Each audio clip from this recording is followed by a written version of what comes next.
Well, and after the election, they're going to be changed. And here in Richfield, we'll probably be in a different district because I think they're trying to make them compact rather than, like the one that's the snake on the lake that runs from western Lorraine, Cuyahoga County all the way out to Sandusky, I think it is, or something. Yeah, I was sitting there thinking it's like, or to Toledo. Yeah. Yeah.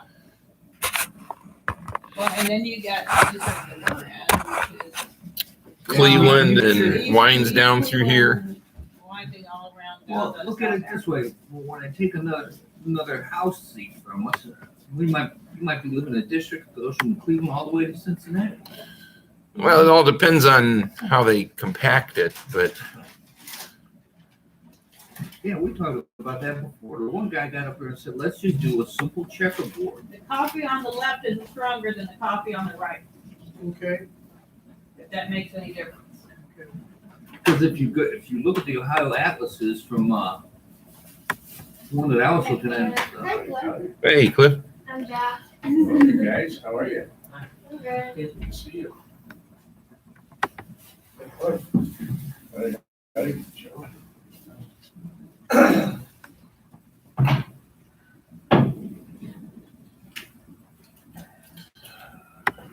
It's taking a few minutes here.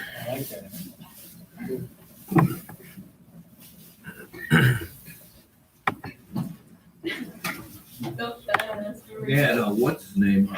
Fritter bread. Apple fritter bread. Wow. Is it sliced or not? No. I think it was Newt who got up there and he said we need to add more house seats.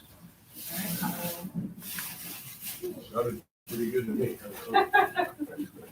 Yeah, they had talked about altering it because the number of seats, some districts are pretty huge now.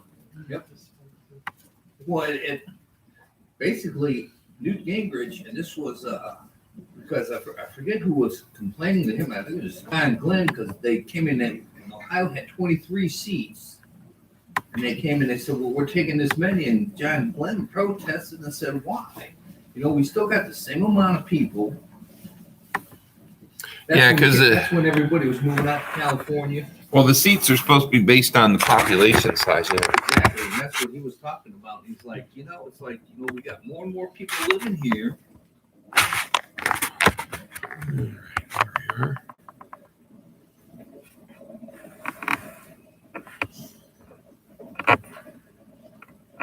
Okay. I guess that's that. We got everything now. Oh, great.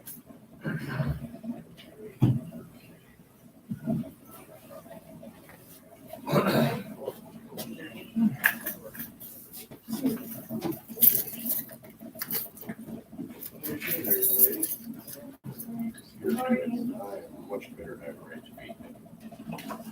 How's your sister? Doing very well. Very Good to see you.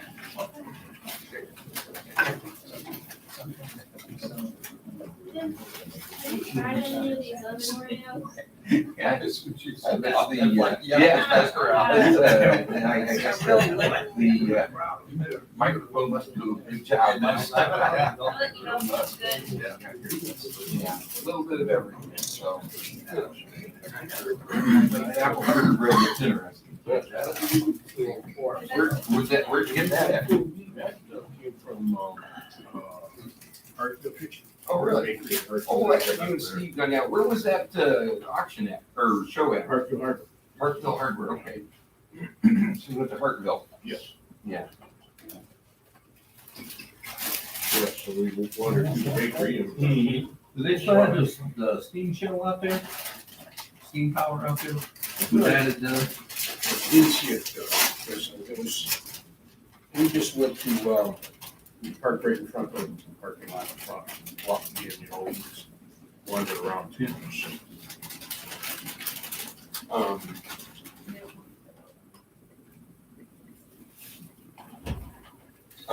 Probably with her.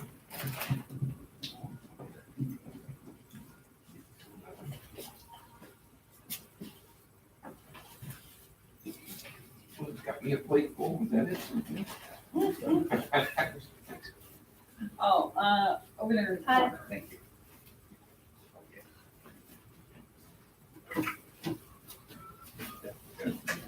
Hi. Just for me. Yeah, It is. I bought that hat just for you. Same hat she's wearing. No. You don't have the same hat as me. Only people who work Oh, at the yeah. police yes. station. It looks good. It does. Good. You didn't know? No. Kim, are you getting me a cup there? Yeah, I have it here. It's just Okay. ready to pour the coffee and I have it. All right. Just gotta pour the coffee. Only people who work at the Richmond Heights Police Station gets these. I work there, obviously, so. Work where? At the Richmond Heights Police Station. Oh. I'm a detective. Yeah, there it is.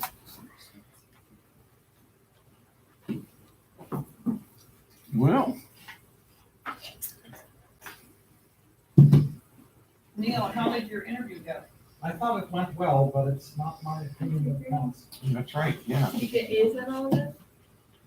Any idea when you might hear something? No.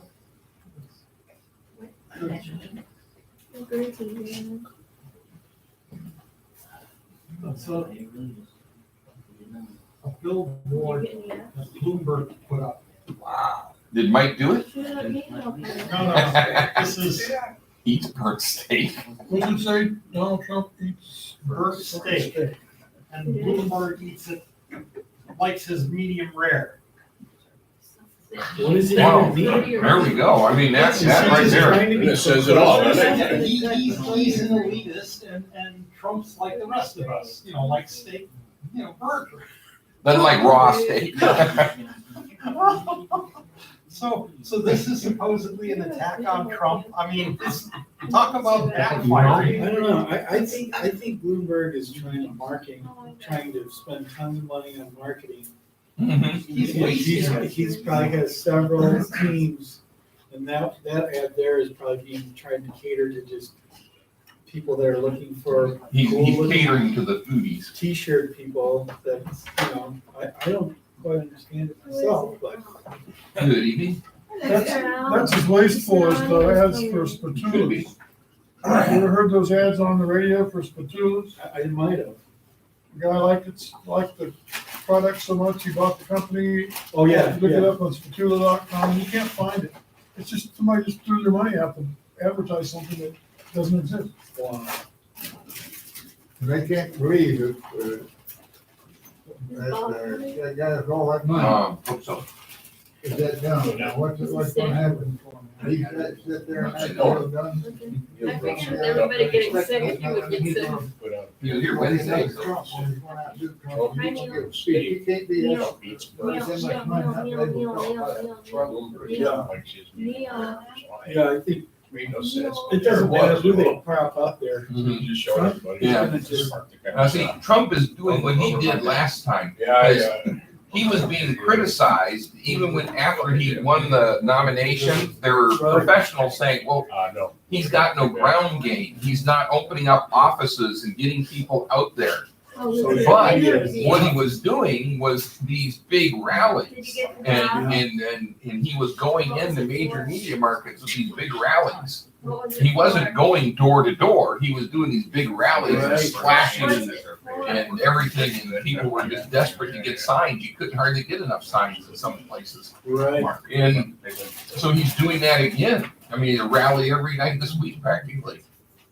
He was in Phoenix, and then last night, and the night before last night he was in Colorado Springs. Tonight he's in Nevada, I believe. I think it's Las Vegas or where in Nevada, Yeah. but. And I mean, he's just going out there rally after rally after rally, and they're finding at these rallies, 15-20% of the people coming are Democrats. Yeah, there was a really good That's kind of story, scary. Mm-hmm. a really good story for a female A lot of writer teenagers and 20-year-olds. who's a really What about teenagers? she was Going like to Trump's anti-Trump. rally. Mhm. Anyhow, she I she didn't know went enough to to the vote for one him, and in yet New you're Hampshire, still showing up. Mhm. Yeah. and she Wow. documented the whole thing, and she wound up filming. And she Yeah. wrote the whole thing, how she was a staunch, Mhm. basically Obama night, Clinton night. And even in the Republicans, there's very few never Trumpers left. She just couldn't believe. Yeah. Well, we'll go and get finished up there and then we'll pray here in just a minute. Figure how many people, with all the rallies she's gone to, the last Just the couple of tens years. Thousands of people that he's You had in figure, his rallies. yeah, you And figure, people are waiting 24 hours in advance just to get into these things. The interesting thing too was the New Hampshire, was it a caucus or a primary, where they showed the numbers, The primary, yeah, for the up there in New the Hampshire, actual yeah. votes. Trump was at 117,000 votes. And More than the others the put together. Democrats were at like 14,000. wow. Yeah. 20, did you see that, The Charlie? one, I the was one, like, the are you one, kidding me? I was sitting there looking at that, I'm like, if there's more people at his rally than were at the poll stations. Yeah, that's true. Yeah. That's true. Yeah, He's- like no one's voting, Yeah. but everyone turned out to vote for Trump. Yeah, He's not even. well, it's going to be interesting. So, well, let's go ahead and pray and then we'll get started here this evening too. So, Heavenly Father, Lord, I want to thank you again for our opportunity to come together in a place to meet tonight. Thank you for the refreshments. Bless them as well. And we thank you for the fellowship we can enjoy tonight. Thank you for each one here this evening. Bless our time together. Bless the time we spend in your word this evening. And again, we want to thank you for watching over us, Lord. We thank you for some of the positive gains that we've seen in our country in recent months. And we just pray that you continue to bless, Lord. Father, just use us for your glory tonight. In Jesus' name we pray. Amen. Amen. Well, That'd be a good campaign slogan for him. How many, count the number of people at the rally and the polling place will be empty.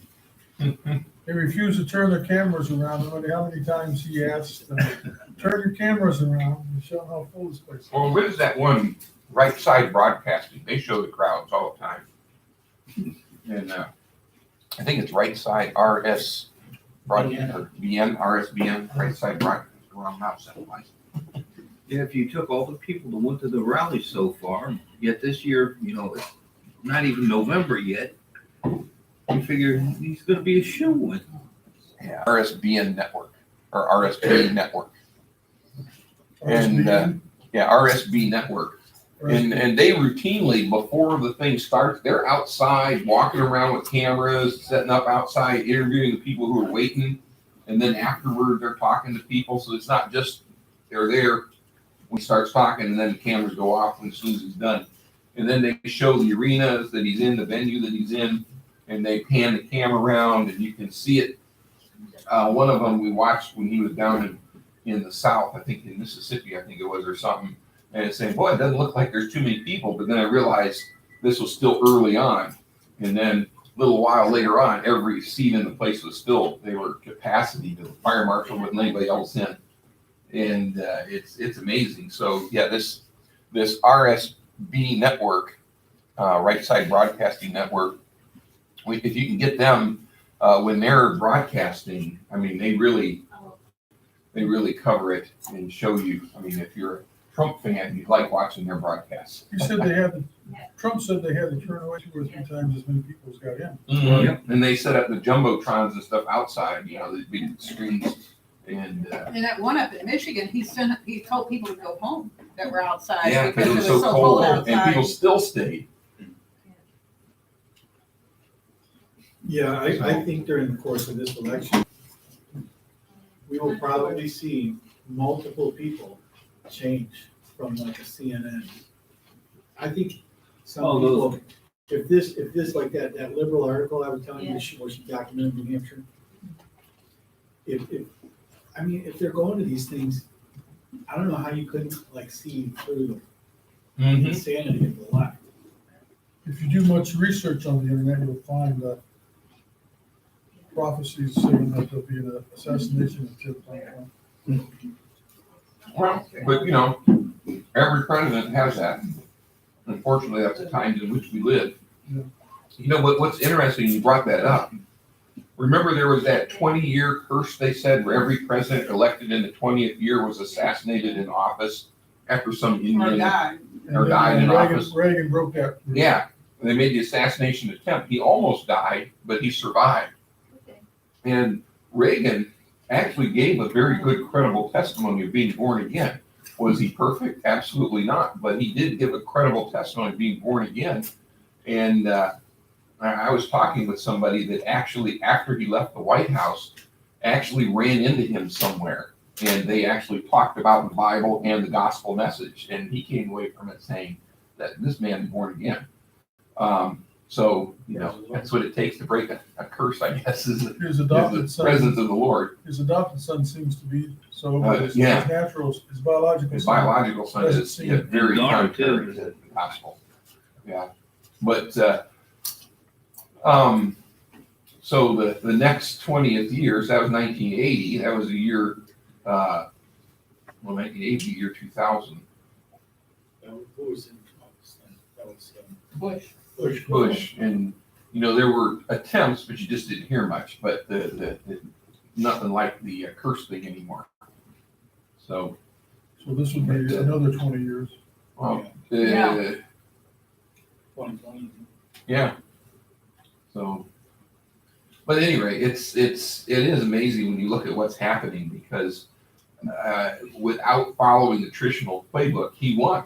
I mean, he won handily. I was reading something said that the convention in Cleveland last time around, even if Cruz and Kasich, who were the next highest in terms of delegates, had united all of their delegates together, they still didn't have as many as Trump had by the time they got to the convention. Wow. So, Cruz is not never Trump and Kasich is. yeah, well, Kasich, he expected Trump to lose. He had already booked a major venue in the DC area where he was going to map out his vision for the Republican Party, moving it to the left in order to win future elections. He was going to be the man on the white horse to pick up the pieces after Trump lost. Cruz, it really virtually committed political suicide at the convention, but he's been resurrected. He's come back, and because he basically, rather than say, I think everybody should vote for whoever the convention chooses, he said, vote for who your conscience says. He implied that he was going to vote against Trump. He later, the whole atmosphere of the place just completely changed. Went from hero to zero. Well, what was amazing was I had actually been given an entry pass that night. So I was there that day. I was actually in that night. And when Cruz came out, the place was electric. People were standing on their feet cheering and clapping and everything. He was really well liked. But when he made that, you could just feel it. It was like a physical feeling swept the whole arena. And people were, the same people that were cheering and clapping for him were on their feet booing and going like that at him. They actually had to escort his wife out from where she was seated. And Cruz and his wife had to be escorted out under protection. It was that bad. I mean, it was just amazing to see how the entire mood just completely switched when he made that statement. Everybody thought he was going to say, join me in voting for the party's choice. And instead he said, vote your conscience, which everybody took to mean vote against Trump. If it's true that the Bushes, George and Barbara and George and Laura, said that they were going to, or actually did vote for Hillary, it goes to show you there's something wrong with their so, and you must truly have been This rhinos place- all along. Mhm. Yeah, they're deep staters. Because they didn't want him at their, at Barbara Bush's funeral. And it said that George Bush Sr. was in Dallas during the assassination. Yeah, he's on film. He was there. Look what turned Reagan into a Republican after that. Reagan actually carried California for Kennedy. And when they killed him, he's just like, I don't believe I just seen that. And when he was in office, they were terrified that he was gonna invite all the people who were on the Warren Commission, pretty much hang them for the job they did. Because there's so many unanswered questions, you know? Well, the guy who I think, I just watched his video, an interview of him in 2003. His name's James Files. He appears to be the guy that shot Kennedy in the side of the head from a distance from behind the fence on the grassy knoll. But the photographs don't show that. You can't find them anymore of where there was a hole in the side of Kennedy's head. Is that the guy that did the program on the iShot? He's been in prison most of his life. He was in prison in 2003. He's still alive. I don't know where he is or what's happened to him since then. This guy did a program was on TV. Yeah. iShot John F. Kennedy. And it, like you said, from the grassy knoll, showed, he went all through the whole thing, showed how he did it, where he stood, the whole ball of wax. I never saw that. How recently? About what year, decade? That's probably 2 years ago I saw it on Really? TV now, yeah. Now, Kim and I were in Indiana, this is back in the early 90s, and we talked to a guy who was a Marine veteran in Indiana, he He was was a a sharpshooter and a marksman.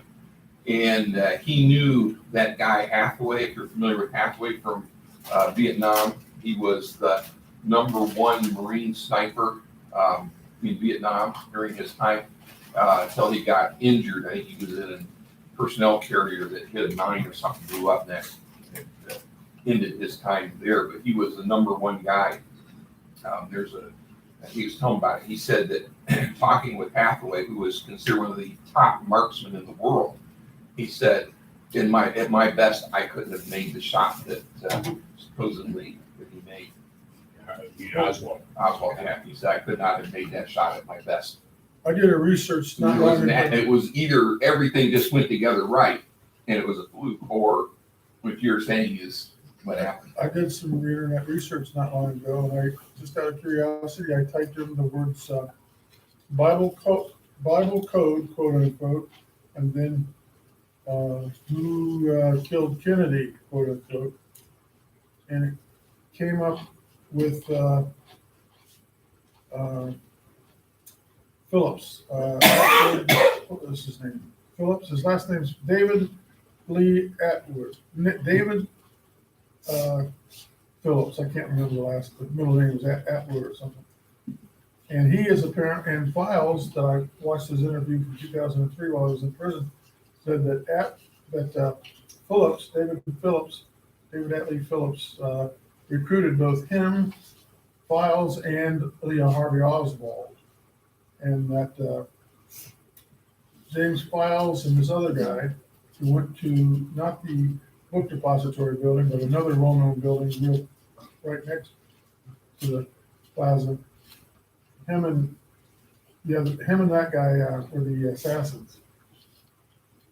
They actually fired shots.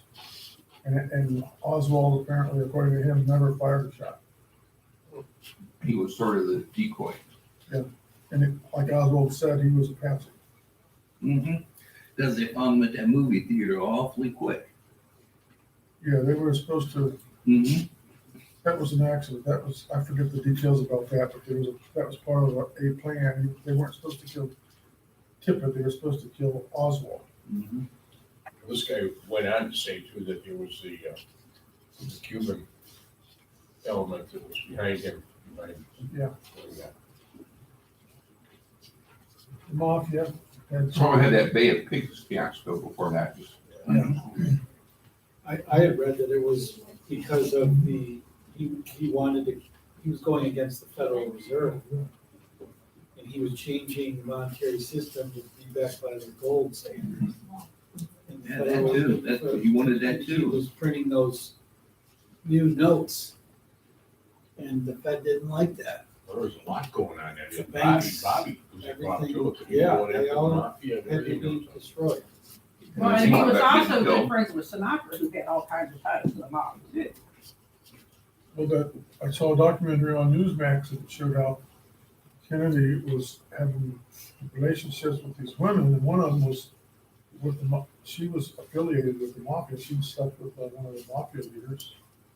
Yeah, Sam Giancana. I forget all those And I names. can't think of her name off the bat. Yeah, Newsmax is pretty good. That's where I saw those. It's, she was part of a Three Sister Act. Was it Giancarlo's girlfriend or something of that nature? Something like that. She was a Hollywood starlet out there.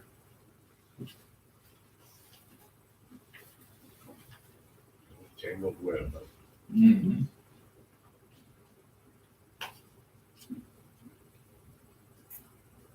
You see more about those locust swarms.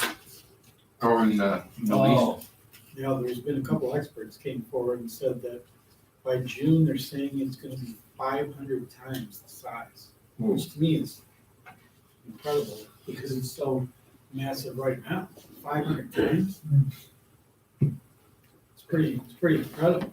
Well, Now, are they the kind of locusts that are gonna eat everything in sight? mhm. They That's were exactly- saying that, they were saying that they were destroying enough to feed 19,000 people a day. Yeah. Look in Revelation chapter 6, when you think about this, because on Sunday, I was in 1 Thessalonians chapter 5. So 1 Thessalonians chapter 4, the end of it talks about the rapture, catching away the believers. And then when you get into chapter 5, it talks about knowing the times In the season. and the season. Yeah. And we talk about how we know we're in the season. We don't know exactly the day or the hour. Nobody knows that, but we're in the season. We should know that we're in the season. So if we're in the season, we're going to see foreshadowings of things that are going to take place during the tribulation. Right. Political events. In fact, mentioning that, not this coming Friday, a week from today, or I'm sorry, it is a week from today. A week from today, no, I'm sorry, 2 weeks from today. 2 weeks from today, I'm having this guy on the radio by the name of Gary Koch, K-A-H, and he was a trade advisor or whatever for the state of Indiana. He traveled all over the world, going into Europe, going into Japan, Korea, and all that with trade delegations. And he was in his late 20s when he got on this. He was a born again Christian. He's like, well, Lord, how did I get on this? And everybody else around me is in their 60s practically, 50s and 60s, and he's in his late 20s. And but while he was there, he starts seeing all of this stuff where all these people around the world are trying to make arrangements for a global governing body. And he started documenting stuff while he traveled. And so he's actually going to be speaking in Brecksville in March. So he's going to be on the radio with me. But what I was getting at is we're going to see the foreshadowing of those things to set the stage for a global government. We're going to see the foreshadowing to set the stage for wars against nations. We're going to see a foreshadowing to set the stage for these kind of plagues of locusts and things. Because in Genesis 6, this is the early stage when the tribulation is just beginning. Or, I'm sorry, Revelation. Yes, I'm in the wrong end of the Bible there. Revelation chapter 6. It's sitting right in front of me. I said Genesis. But in Revelation chapter 6, the scene is in heaven.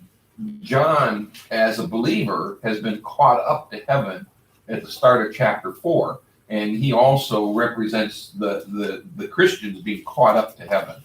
And now the believers of this age, of age of grace, are all in heaven until the end of the book of tribulation, which is one of the reasons why we believe that the Christians are taken out of the world before the tribulation takes place, rather than going through the tribulation. Not only that, in 1 Corinthians chapter 5, it says we're not appointed unto wrath, and the tribulation is a time of wrath against the world that rejected God. So the first thing that starts happening is the seven sealed book begins to have the seals opened. And what this book is, it's not like this type of a book. It's a scroll. That's what type of book we're referring to. A rolled up book. And when they would write something and then they would seal it, and then they would write and wrap it around some more and make another seal. So each seal could only be broken in succession. And also it could not be broken until the ones before it were broken. So you you broke the first seal, you read the first section, you did whatever the first section, then you broke the next seal, you went to the next session or section, and sometimes they would be the other people. Yeah, It's my understanding that all those seals, once broken, that's continuing. It doesn't just stop. exactly. Can add Yeah. to and add to and add to. Yeah, But where was this guy at when he started seeing this? Something around he was represented the state of Indiana, and he traveled all over the world. So, Where was he, like on an airplane or in a meeting? oh, he went to meetings all over the world with these trade delegations. Give me a moment. I'll give you the website that you can go to for him. It's that's not it. I got it here somewhere.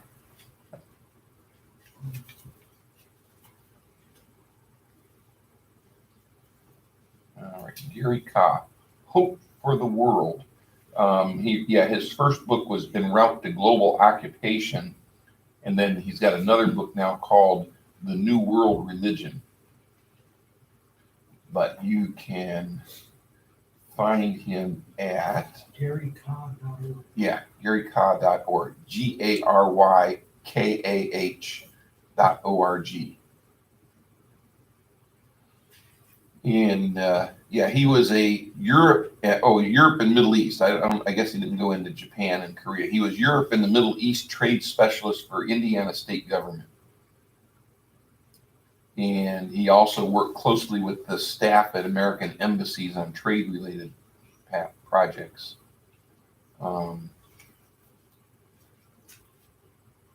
Interesting. Sounds like it'd be kind of interesting. But getting back to Revelation chapter 6, not Genesis 6, Revelation 6, it says in verse 1, "And I saw when the Lamb opened one of the seals, and I heard, as it were, the noise of thunder, one of the four beasts saying, 'Come and see.' And I saw, and behold, a white horse, and he that sat on him had a bow, and a crown was given unto him, and he went forth conquering and to conquer." A conquering king would ride in on a white horse, like a white stallion or something, showing that he was the victor. And now he's coming to bring peace, in the sense that a victor would bring peace. But he's also carrying a bow, but no arrows. and this would be the revelation of the Antichrist. And this is where the tribulation starts.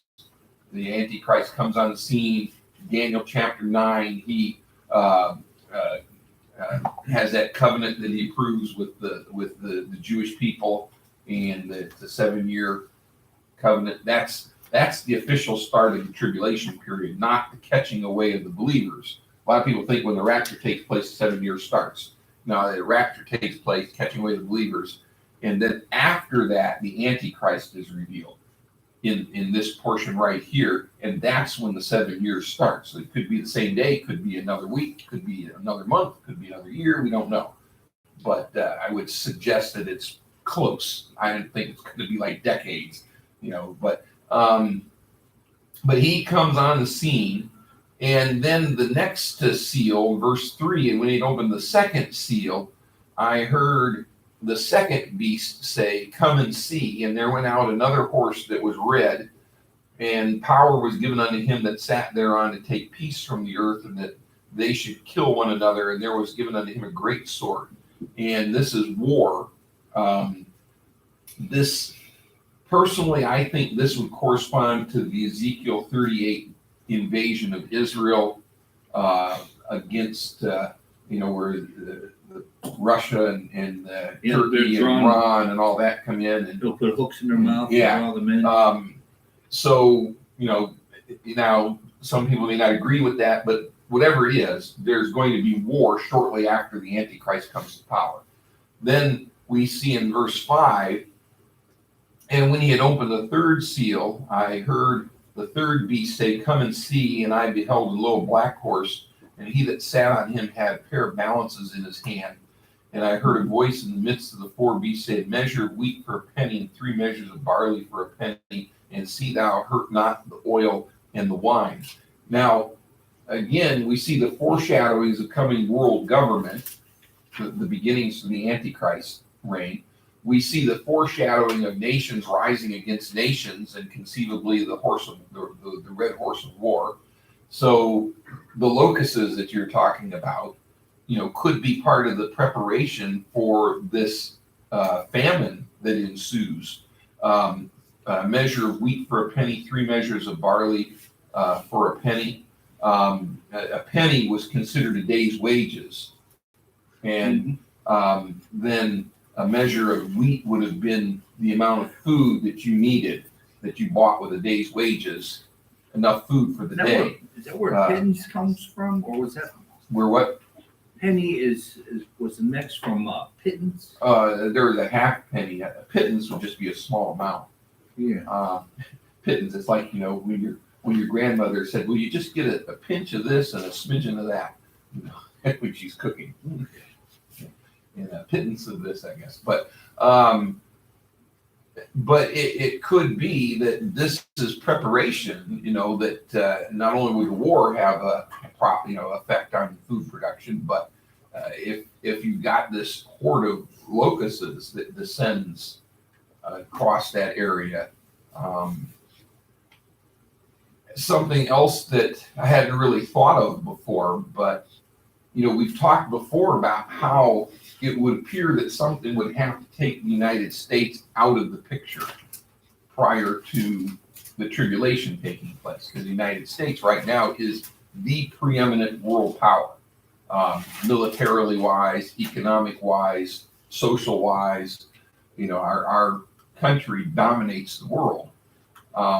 There's various means by which our country could be rendered somewhat inconsequential. We talked about in Ezekiel 38 about how the merchants of Tarshish and the young lions thereof, the merchants of Tarshish likely being Spain, Portugal, France, Britain, the young lions thereof being the offspring of those countries, which would include the United States. So that hardly puts us as a major role, which you would think a country as powerful as the United States would feature prominently in the scriptures. I mean, after all, Rome certainly did. Rome was the most powerful country of its day at the time that Christ came the first time. But we've talked about it. If there was an electromagnetic pulse attack upon the United States, that conceivably could take out most of our country, destroy the electronics. There's 3 nations, actually 4 nations, that have all orbited satellites in the exact orbit, which would be the perfect orbit for attacking us. It's a polar orbit, where it comes over the North Pole, comes down, comes up over the South Pole, up over the equator, and approaches the United States from the south. And when it comes up from the south, most of our radar and everything is geared to the west, the north, and the east, not the south, because where's the threat traditionally been from? In the Cold War, it was always, we were worried about China and Russia, primarily Russia. Korea would be one of them. Well, North Korea has the capability of doing that. China has the capability of doing that. Russia has the capability of doing that. Iran has also orbited a platform in that north-south polar orbit. They've all done it. All of those countries have experimented, in addition to that, with missiles launched from the water that go up, off from a boat, that basically go up real quick. They don't travel very far, but they go up real quick. And if you were to bring a freighter in, and Russia's currently selling mobile missile launchers that are disguised as cargo containers. And Iran has practiced launching missiles off from a ship, like a cargo ship, and so has Russia. And so the Chinese and the North Koreans have experimented with missiles in that trajectory.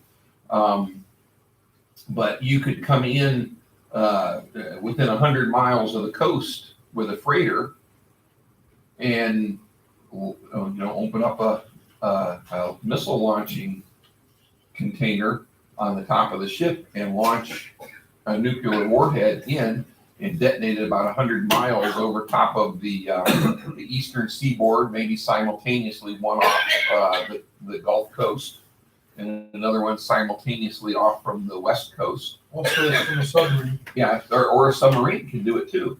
But see, the freighter, even Iran can do the freighter. And it's much easier because look at all the hundreds of freighters that are on the water at any given time, and then the hundreds of containers that are on those freighters. And you don't have to come into port. You just have to get in close enough that you can launch this thing, get it up about 100 miles above the surface, and boom, and you fry the electronics. And what happens when the electronics fry? Well, we grind to a halt. Couldn't even launch any missiles, I don't believe. Unless it's in a hardened, sheltered thing. We would have troops overseas that would survive, and they could certainly be the ones that coalesce, or not coalesce, but join with and support the British and the Europeans and things like that, perhaps. But the thing of it is, this could easily take out the United States. They estimate that 90% of the U.S. population would die in a year. Look at everybody take Cleveland, for instance. People living in Cleveland, where do they get their water from?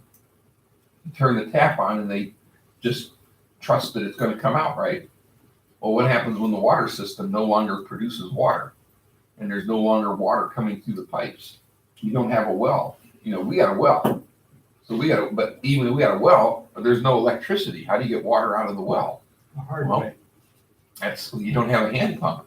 Well, that's where you need something that you can drop down with a rope that goes down through your well casing that, that you can drop down. And how many people have something where they could drop down something with a makeshift valve on the bottom so that when it hits the water goes into it. And then when you lift it up, it seals it and you can bring up a thing of water. I was describing that to my dad one time several years ago. He said, "Oh yeah, your grandfather did that when they did their first drilled well."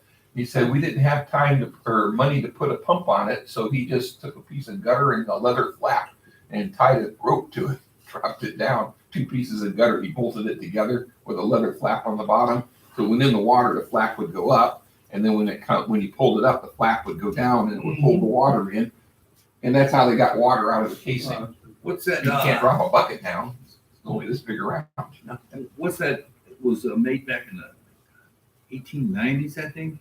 And it was a wheeled pump. It had a leather belt, and you would sit there. And it was you had a steam engine that was attached to it, and literally it.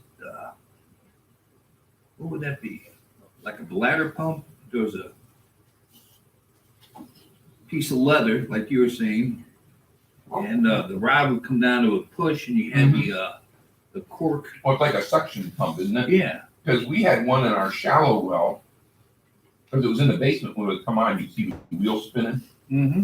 But you can only pump so high with a suction pump. About 29 feet. 29 feet? That's all you can pump. So if your water's 100 feet down, you're not going to be able to pump it up with that. Yeah, they'd run a Model T.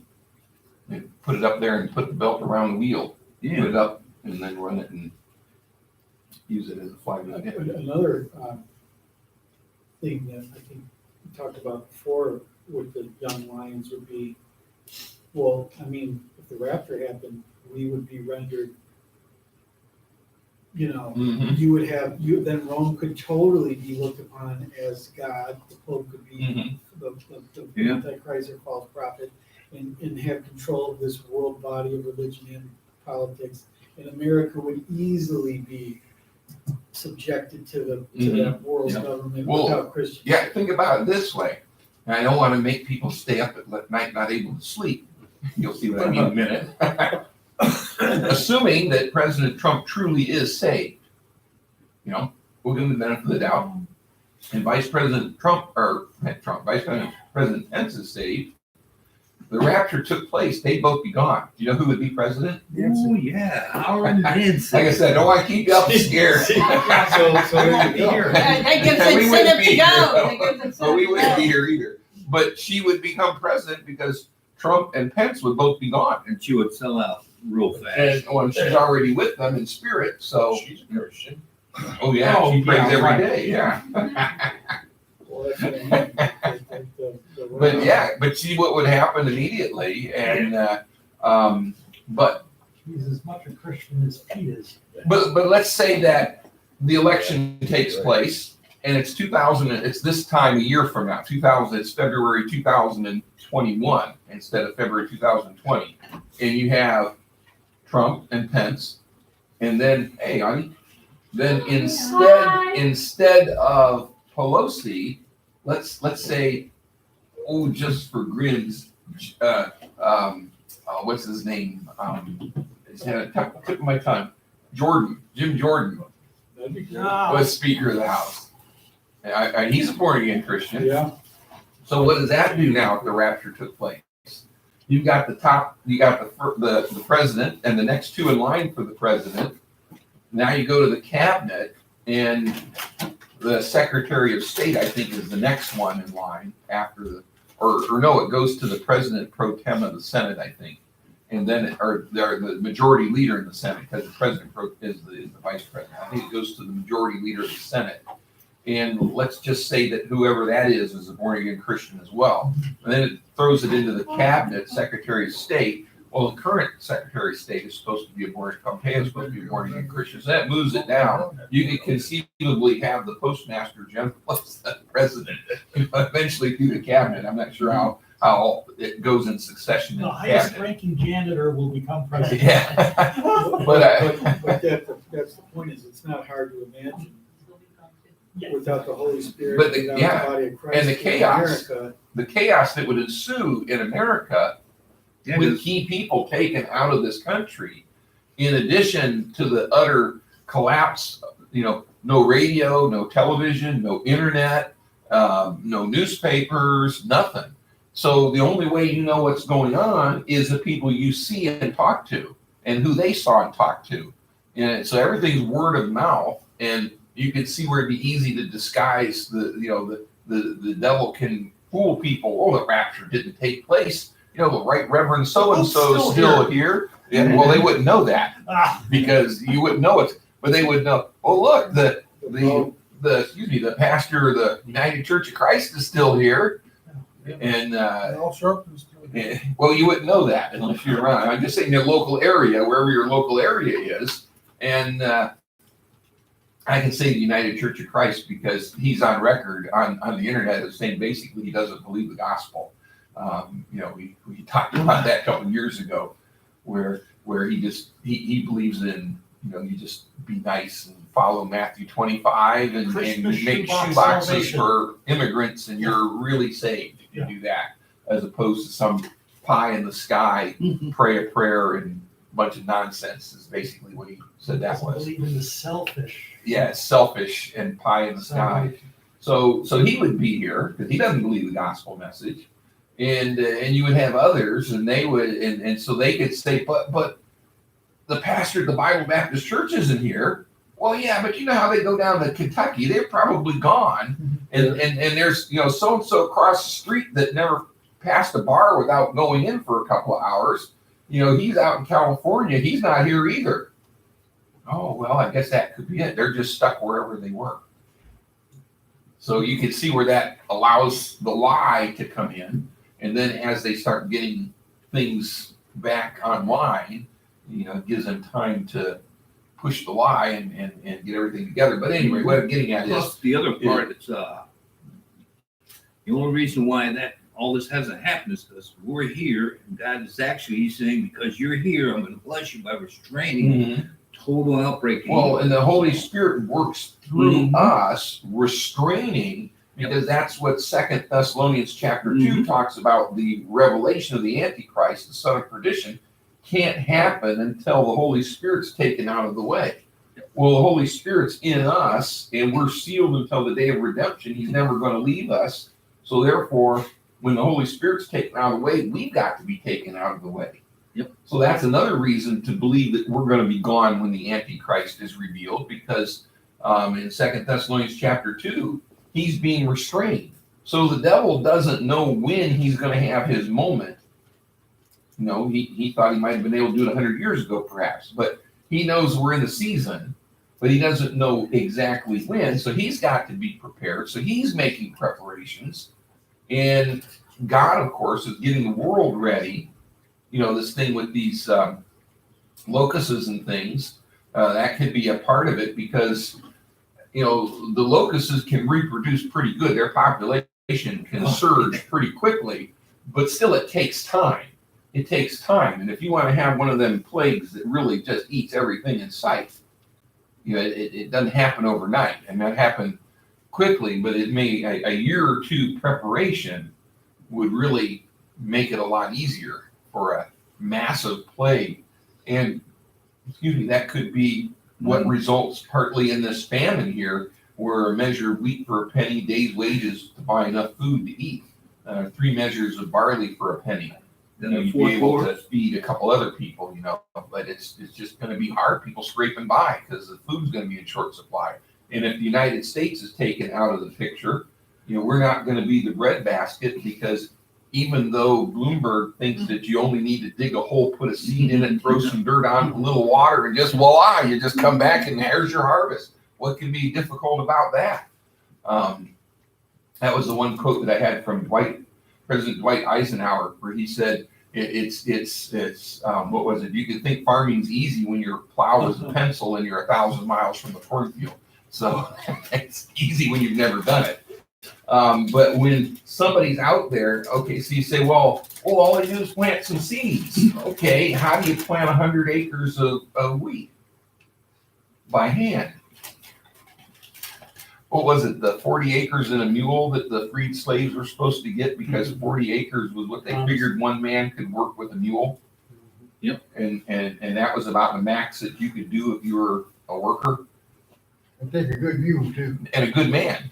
There's And no- good mule and a good man. It would take a lot of work. There's nothing to prevent the locusts from hitting the United States. Exactly. They travel. They've known them, Terrorists- a storm bring it across. They've actually had insects that have been blown across the ocean to other places. And isn't it interesting in Joel, because in Joel, he talks about the locusts destroying everything and then restoring it, I believe in the millennium kingdom. What passage, Joel, do you have there? In chapter 2, I was thinking about this, and I just kind of recently read this. Chapter 2, in verse, basically picking up in verse 25, it talks about, and I will restore to you the years that the locust have eaten, Oh, yeah. the cankerworm and the caterpillar and the palmer worm, my great army which I sent among you. See, so that's happening. And he said he sent the army among them. Yeah. So this is looking at it from That's a good millennial point. view. Yeah. And The- so and he's that gonna would have say- his plague. Yeah. And that would say that he sent these swarms of insects as his army. And it's an army of judgment. Yeah, in the previous chapter, he describes that a little bit. I can't pick it up from here, but I remember reading about that. And, Well, even earlier in chapter 2, he says in 18, then will the Lord be jealous for his land and pity his people. Yea, the Lord will answer and say unto his people, behold, I will send you corn and wine and oil, and you shall be satisfied therewith, and I will no more make you a reproach among the heathen, but I will remove far off from you the northern army, and will drive them into a land barren and desolate, with his face toward the east sea, and his hinder part toward the utmost sea. And his stink shall come up, and his ill savor shall come up, because he hath done great things.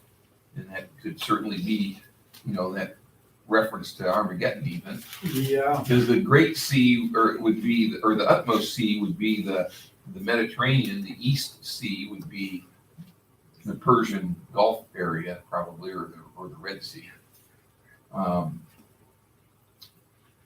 in chapter 1, is where I found it. He starts judging, talking about this locust. Yeah, verse 4, that which the palmer worm hath left hath left hath the locust eaten, that which the locust hath left hath the cankerworm eaten, and that which the cankerworm hath left hath the caterpillar eaten. And yeah, It's pretty interesting. yeah. So They do got some ferocious caterpillars in Africa. oh yeah. Well, these locusts, this guy, he was on Newsmax or something, I saw. He was saying, hey, look, they're not even showing this on the news. Maybe just a quick snippet, oh, there's some locusts. Record locusts. Well, he was over there showing the actual kind of locust it is, and they turn like the color of Neil's jacket. Hmm. They're, in other words, they're toxic. Oh really? So you're not gonna be eating them? They go from like a brown military look to when they become hungry and they have to devour. They don't have a natural predator, because if they eat, they get sick. If the natural predator was eating them, they would get poisoned. And it's a big problem. Like he was going deep into them. It's kind of an interesting thing of what's happening with these locusts. What desert is that over there?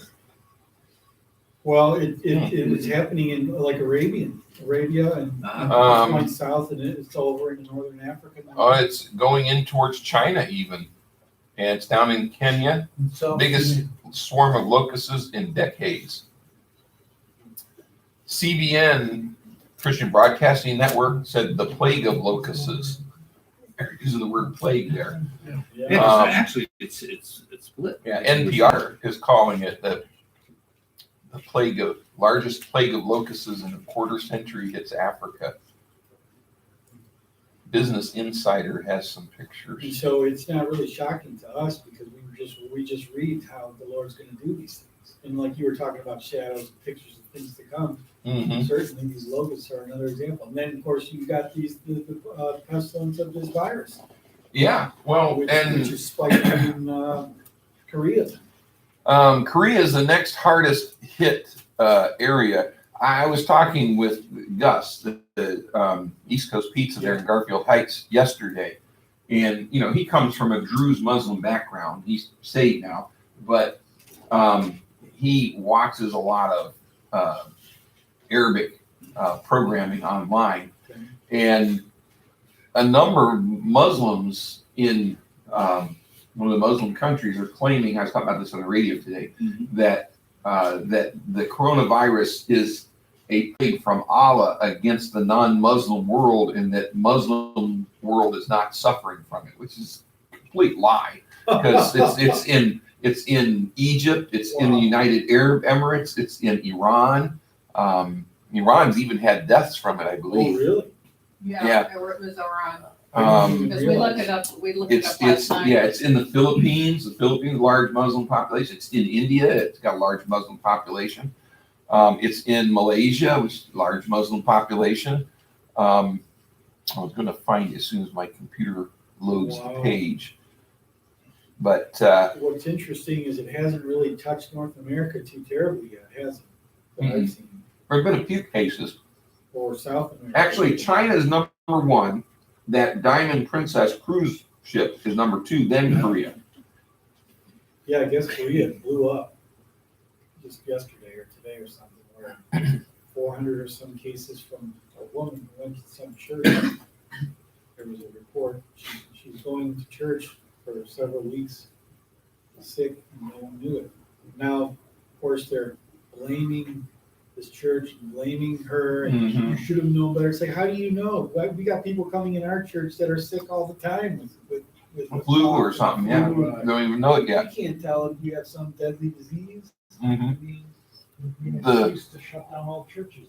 Yeah. well, there you go. That's why they're Well, proud. in the midst of the measles epidemic this past fall and winter in Samoa, they did cancel a lot of gatherings because it was just spreading like wildfire, and they had quite a few people die from it. Right now, the number of coronavirus cases worldwide is 77,810, with 2,360 deaths.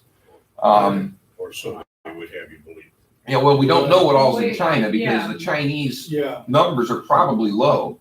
But what they have really. for China right now, out of the 77,810 cases, China has 76,288 of them.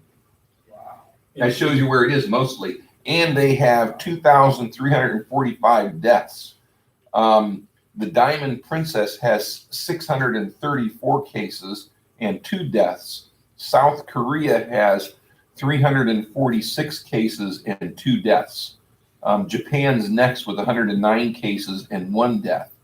But see what's interesting here, Malaysia has 22 cases. Iran has 18 cases and 4 deaths. Wow, that's a high. The United Arab Emirates has 11 cases. The Philippines has 3 cases and 1 death. India has 3 cases. Egypt has 1 case. Lebanon has 1 case. There's actually a case in Israel as well. But this is supposed to be some of the latest statistics on it. But You know, I don't agree with Glenn Beck that often, but he did do an excellent numerical report on those deaths. And he pointed out that the death rate in the communist countries is 2-point-something%. And all the other countries that are non-communist was less than 0.5%. yeah, and part of that in Wuhan, part of the problem was they didn't have the care available. They didn't have the hospital space available. Plus, largely a much more elderly population there, and older people were more susceptible to it, and so that it makes it more inflated. When you look at some of the mortality rates, the mortality rate overall is estimated to be 2%, as opposed to the regular flu, seasonal flu, which is only about 0.1% or less. And but in terms of perspective, while there's been 2,360 coronavirus deaths, according to this here, there's been 68,966 seasonal flu deaths in this year. But there's just so many more cases of the flu. So what this tells you is if coronavirus got as widespread as the flu is, these figures here would be more than double for the number of deaths. There was a program I was listening to on the radio about a week or so ago on WHKW, where you broadcast from, saying that the city where this virus originated is the headquarters for the Chinese military biological warfare headquarters. Yeah, And remember the guy in Harvard, the Harvard University professor that was arrested because he was being paid huge amounts of money by the Chinese military intelligence. He was what was it? The department. He worked with chemistry and biochemistry, and you know where he was sending all his material to? The University of Wuhan. Wow. What material? From what study? Stuff dealing with the microbiology and biochemistry and chemistry. Well, that's where some people have wondered, is this something that the Chinese military was working with that got out? That's right. Well, they claim it's a man-made virus. Well, that's what I'm saying. That's So is this guy in Harvard that they recently arrested, is he privy to that? I mean, is he part of that? Well, and when this thing first started coming out, the doctor They who covered it tried up. to say something, who had treated some of the SARS patients, he All of was them, trying, he ended up dying of it. Yeah. The doctors are, all the doctors that initially jumped on this thing and tried to bring it to light, they're dead. Yeah, conveniently. The guy in charge of the big hospital there in Wuhan, he's dead. Conveniently. And the number of deaths related to the trying to get this information to the public is. So, and we still don't even know if those are accurate numbers. They're most likely lowball.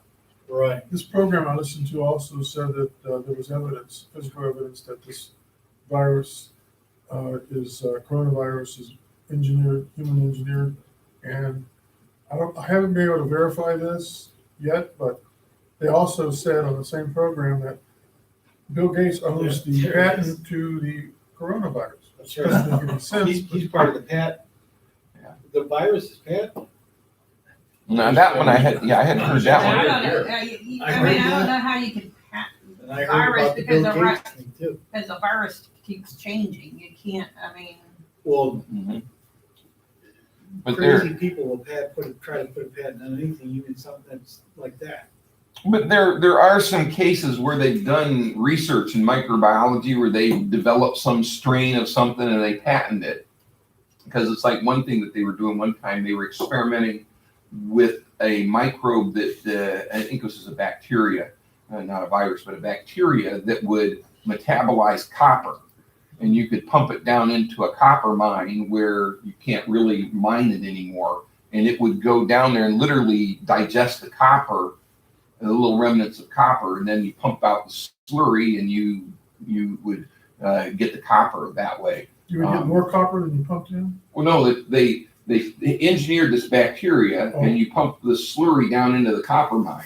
The bacteria goes down there and it eats the copper and it gets inside of the bacteria. Then you pump the slurry back out and then you get the copper now that way. You just Isn't that refine it and get rid of the bacteria basically and you're left with the copper. Isn't that same stuff that they use for what is that, iron ore or something, where they got those chemical lakes, and when they dump the remnant of what they dug out of the ground, it didn't have full shot of leaching, basically. Well, that's different though. This is a That's bacterial different. thing rather than chemical leaching. The Oh, bacteria actually metabolizes it. And they've done some other things with bacteria that they'll patent or whatever that can eat oil, for instance. Like if there's an oil spill, you can put this bacteria out there and it eats the oil. They worked with bacteria that would eat plastics that you can put in like a landfill and it would go through the landfill theoretically. Is that and eat the what creates plastics. methane gas as well? That Is that- just mostly is the anaerobic stuff that's already there, anaerobic reactions. And Because I know they had the one marine biologist got up there and said that those the microbes that live in the ocean literally feast on oil. yeah, and They that's had why that one- when they had the big oil spill in the Gulf a few years ago, Mhm. that I actually heard somebody on the radio in Cleveland claiming that the oil was going to be washing ashore in Lake Erie because of that. What nonsense is this? Carried by clouds. Yeah, I guess so. But it all disappeared, and they couldn't believe that it disappeared so fast. And the reason was the sun working on it, and the different organisms in the water working on it. It was all digested, basically. Little known fact that environmentalists don't like to tell you is even though an oil spill is tragic in the short term, in the long term, some of those ecosystems rebound greater because it's like they have a lot of fertilizer added to them. And they just like, boom. I mean, it takes a little while and it looks bad at the start, but it's like putting manure on the field. It breaks down, and then once it breaks down, it becomes available to the other plant growth and it grows better. But there's a lot of stuff out there that they're working with. And obviously, you know, our military works with various pathogens. Part of it is we want to anticipate what somebody might do to us. Yeah. So you want to be able to do it. See, this is where a lot of conspiracy theories get started. Just like you'll hear these conspiracy theories every once in a while. I've thought about it in the past where you know, the U.S. government, the U.S. military drew up plans to nuke New York City. Well, yeah, we did. But the reason is you can't very well call up the Russians and say, how are you going to nuke New York City? So you have to say, well, okay, if I was the Russians, how would I nuke New York City? Right. So I'm going to draw a plan. I'm going to come and get everybody together. We're going to brainstorm, and well, this is how we would do it. Yeah, that was. Well, there it is. And then somebody comes along and says, oh, they're planning on nuking our own cities. Or the famous Russian troops, and now it's Chinese troops that are training. We've seen them out in the desert Southwest, and they only speak Chinese, and they got military vehicles with Chinese insignia on it, and they're uniformed with Chinese. Well, yeah, but they're American troops that are trained to think and act like the Chinese or like the Russians. Because, again, we couldn't very well call up, Gorbachev or Brezhnev during the height of the Cold War. We couldn't call up Brezhnev and say, hey, send over a few thousand Russian troops so we can train against them. Yeah. So what we did is we had American troops that studied Russian military tactics. They learned Russian. They immersed themselves in the Russian culture. They watched Russian TV. They spoke Russian. They read Russian newspapers and magazines. And yeah, they did actually. They did everything they could to become Russian. And then they would go out in American military vehicles that were retrofitted and marked to look like Russian military vehicles, Russian airplanes. I'm sure the Navy did it too with ships. And then we would send in American troops and different groups to go and train against them. Because, you can have dogfights between an American fighter pilot and a guy that looks like he's in a MiG using Russian tactics. Right. So that in the event you have to face actual Russians, you might have a better idea than if you merely trained against your fellow Americans using American tactics that the Russians may not use. Right. So we had this, and then, because I was reading stories all the way back in the 70s about, we saw these Russian troops and they were in this cafe and they were all speaking Russian. And when we tried to say something to them, nobody would talk to us. Early Russian collusion. Yeah. Well, they were American troops that were there to train other troops. Right, that happened a lot. And they did that commonly. And I would imagine they still do it with other groups. Yeah, I ran in when I was, I don't know if I was in Las Vegas or somewhere, but I ran into a whole hotel full of, I think they were Australian. Well, yeah, we get them coming over because we train a lot of They were foreign training. troops. They were training out in the desert Yeah, with our troops. yeah. But in terms of the Russians for the enemy, and Yeah, the Chinese well, that for the too. enemy, because we don't usually worry too much about having to go head to head with Australia. Right. They're doing these maneuvers all But yeah, you're working with them and NATO troops, because NATO troops train together. Canada, we're gonna have to start worrying about. Yeah. Well, they get rid of Trudeau. Yeah, that's a little bit. But the Bill Gates thing, I think it was a year and a half ago, I saw him do an interview. And that's what his biggest thing was this virus. The potential for a virus would ruin. Of course, a lot of people say that, but he was saying that he's been privy to these big Mhm. summits where these global Oh, yeah. elites get together. And he said what came out of his meetings and his conferences is they were looking at this. Well, we talked about it before, the belief amongst many on the left that the world population should be no more than 500 million with an M. Right. 500 million. Well, let's see. World population right now is, I think the last I saw on this one thing, 7.7 billion with a B. Right. 7.7 billion is just slightly over 500 million by maybe 7.1 billion. Yeah. Right. That's a lot of people that have to die. Yeah. And one of the reasons that they pushed through, we talked about before too, the ban on DDT was purely done by the left. Nixon, to curry favor with the environmentalists on the left, created the EPA and put the guy that was head of, I believe, the Sierra Club as the head of the EPA. And he basically, with stacks of scientific research saying that DDT was effective and safe, threw it all in the trash and said, we're banning DDT. And we're going to make it a matter of U.S. policy, that if you want U.S. handouts, basically, you got to ban the use of DDT in your country.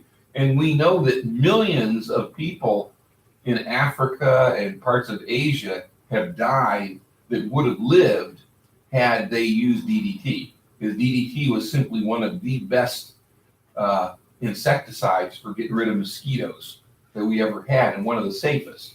The guy that made it traveled around and he would stick a spoonful of it in a glass of water and drink it. Maybe he eventually died at 80-some years old, But Isn't the chemicals that are the stuff they're coming out with to kill the bugs?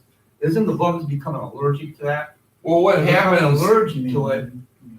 I'm an immune now. What I'm happens immune to that. is a certain segment of the population, if you think like a bell curve, most in the population are in the high point of it's like an inverted bell. And so the largest amount of population is in the center of that. And so this is why they talk about bacteria and viruses mutating. They're really not. See, what you have is you have some that are out here on this edge of the bell curve, some out on this edge, and the bulk are all in the middle. You develop an insecticide or an antibiotic or whatever that kills everything off in the center of the bell curve.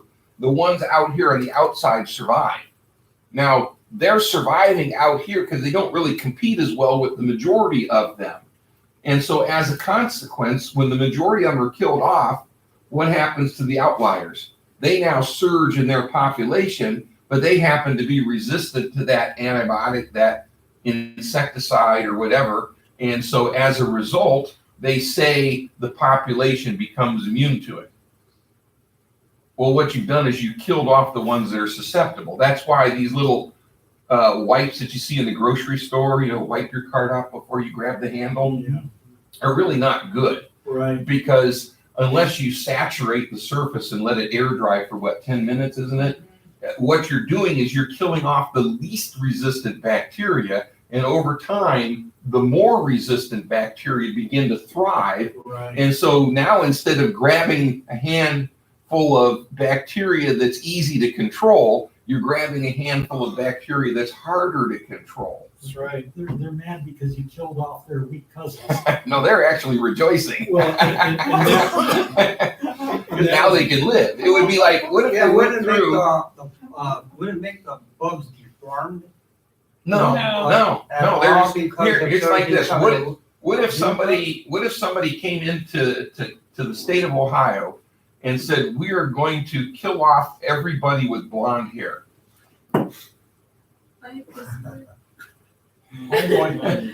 Nice knowing you, Christopher. But do you see what would happen? So does that alter people? No. It just means people with dark hair, that's all there would be left.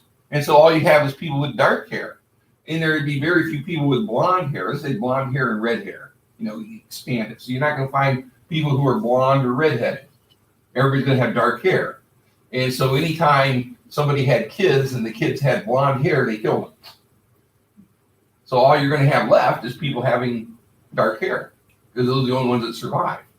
Very much what happened in England, this one moth, it naturally occurs in two forms, a dark form and a light form.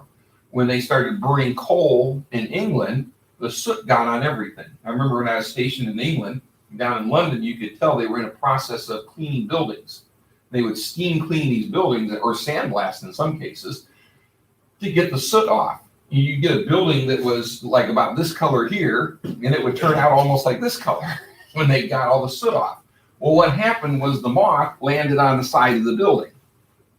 If he was a dark colored moth, the birds would come along and grab him and eat him. So the light colored moths survived. But then when the buildings got covered with soot and the moth landed on the building, they didn't get seen, but the moth that was light color landed on there, who got ate. Yep.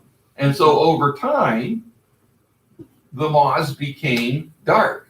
Now that they're cleaning the buildings and they're not producing the soot like they used to, these guys are landing on the buildings and they're being seen. And so guess whose population is surging again? The lighter moths. Yeah. It didn't change the moths, it just selected for moths with certain characteristics. And see, that's what happens when you use those little disinfectant wipes on your grocery cart handle. You kill off a certain segment of the population that's susceptible, and the ones that are less susceptible. That's only if you're doing it right. If you're doing it right. But I'm just saying that most people don't do it right to begin with. But over time, what you're then doing is building up the population of the more resistant. That's the problem when they were given antibiotics for the least little thing. Eventually they've gotten Yeah. smart about it. Yeah, and then you're getting antibody or penicillin Antibiotic resistant and things like that, antibiotic resistant, because the more resistant ones are the only ones left. And that's that's kind of what the takeaway was on that interview was is he was investing in Mm-hmm. these patents because of the vaccine. Oh, make the vaccine for it, yeah. Like to be able to outsmart and stay ahead, and Mhm. that's a perfect scenario, like you just Oh, said yeah. about that bell curve. Mm-hmm. He would be out here protected, his Mhm. crew, while everyone else doesn't Well, have you access. can, you to can that. get rid of 7.1 billion people so that you Well, can I'm be not part saying- of the 500 million left. Right. Because, Yeah. you know, 500 million, He and can have. none of us in this room are in that category. So that was, and now to see this virus happening, it's just an Mhm. interesting thing. Well, it's just like they have one that came out of the Middle East in 2012, the Middle Eastern respiratory virus. It's like SARS, only it's more lethal. About a It third of was the like people, 20% or about a third. 25%. so it was about 33 or 32 or 34%. About a third of the people who get it die. Wow. Well, thankfully, it's not very widespread.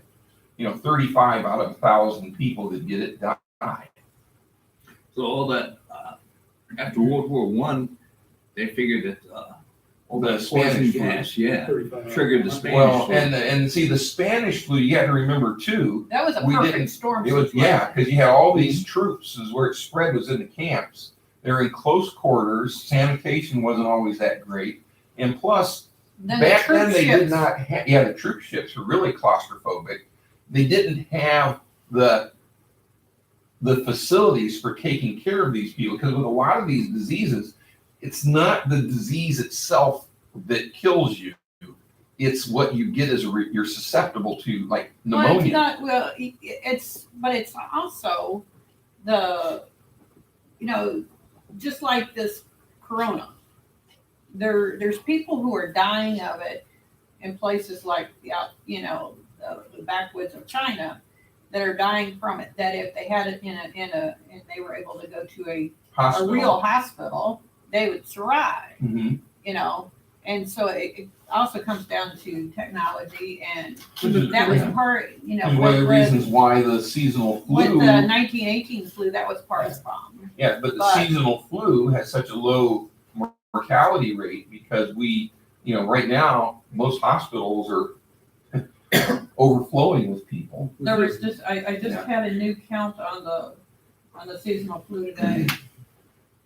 Didn't a Korean doctor actually treat one patient with oxygen and that he actually had full recovery quicker than, Could be, but I but heard that, I'm trying to think of who I heard that through. but I was thinking the They said measles they epidemic. cured 30 or 40 people with the oxygen therapy. Oh, okay. It was on the news. Yeah. Well, and when it's compromising your lungs, you can see where that would be Yeah. a help. This week, there was 5 more flu deaths in Cuyahoga County Wow. Wow. just last week. Does it say how many have been this year? While she's looking that up, I was gonna say the measles epidemic in Samoa. See, measles compromise your immune system, and a lot of people, they would get pneumonia or something and die. Yeah. And so then there were people saying, well, measles doesn't kill anybody. Well, it's like this guy that was on the news the other night. He was driving down the highway here, I think it was on Route 9, on Interstate 90 just recently, and a mattress flew off from his truck that wasn't secured and caused this bad accident.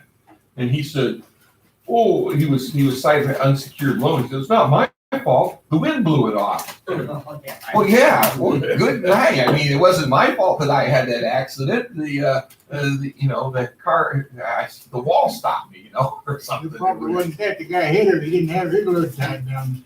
If you're pulling out mattress, you ain't gonna fly up and stick it. Well, that's what happened. Was he had a bunch of junk in the back of a pickup truck, and the mattress they caught on a camera. It just flew off because he didn't have it secured. No, it didn't hit him, hit the car behind Yeah, him. it hit the car behind him, caused the car behind him to flip over. So then he said it wasn't his fault. The wind did it. I had that happen now, no. And we had one. We were going from 77 to go on 480 west, and just as you go underneath there, somebody had lost a mattress. It was right there. I mean, how there wasn't an accident there was beyond me. But I mean, Just imagine, yeah, it's not my fault, the wind blew it off. Well, the wind wouldn't have blown it off if you didn't have it on there and unsecured fashion. It's not the police officer's fault because you didn't know the law. Yeah. Okay, so far, the 1920 flu season, 14,000 people have died, 250,000 people hospitalized.